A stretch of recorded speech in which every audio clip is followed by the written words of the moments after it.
is a 326 that was made between 1954 and 57. This happens to be the small motor version, which probably means it would have been more like 54 through 56. There were some telltale signs like cloth-covered wires, but this wiring has been replaced by yours truly.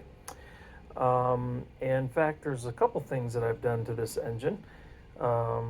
Actually, more so to the tender, but we'll get to that in a little bit. I wanted to talk just a little bit about how this engine is a prolific smoker. As you can see, it smokes a lot at very low speeds and will smoke you out of your house real quick if you go to higher speeds. Has traction tires, pull more traction tires, and so it'll pull a lot.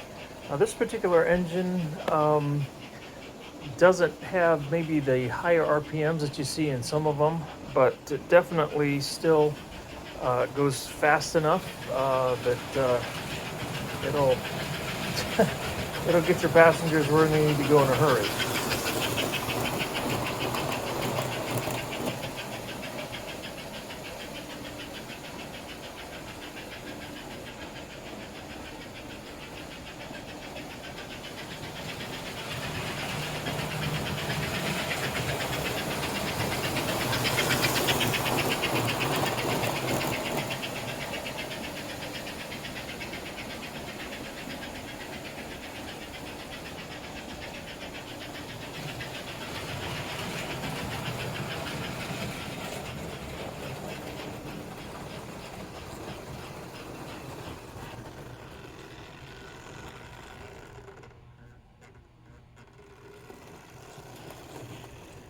One of the things that's maybe not as easy to see, so I'm going to try zooming in here, is on the tender, the rear here, you can see it's actually got metal steps.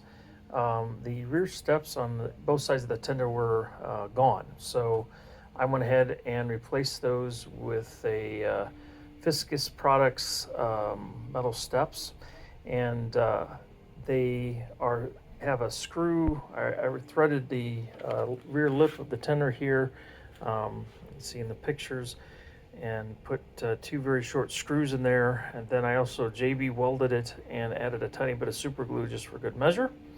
So in theory, that should not come loose. Another thing that was just kind of a fun project that I wanted to try to do was replace both a grab iron and the rear step top piece. So this little metal piece here, I actually manufactured that myself from a pattern and installed that, and then a grab iron, not here, but this one here, I replaced that with one I manufactured. So that was a little bit of fun. There was a tiny bit of paint touch-up I did on this, of course cleaned all the way around.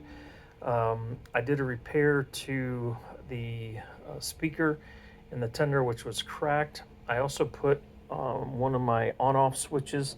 This has the horn in it, whistle.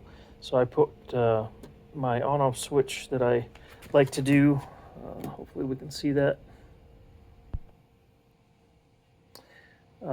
And what that does is it just disconnects the power to the speaker.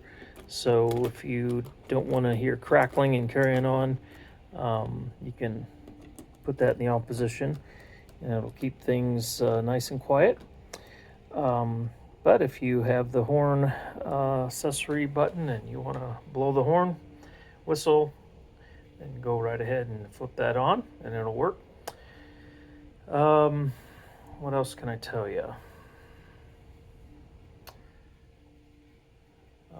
The side rods were polished up real nice on this, and did a little bit of straightening of those. Some of them were kind of bent and twisted a little bit.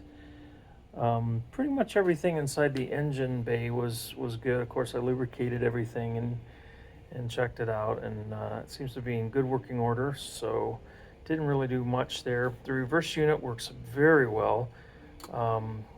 It's goes through its 4 stages really easily. You can see here how the engine just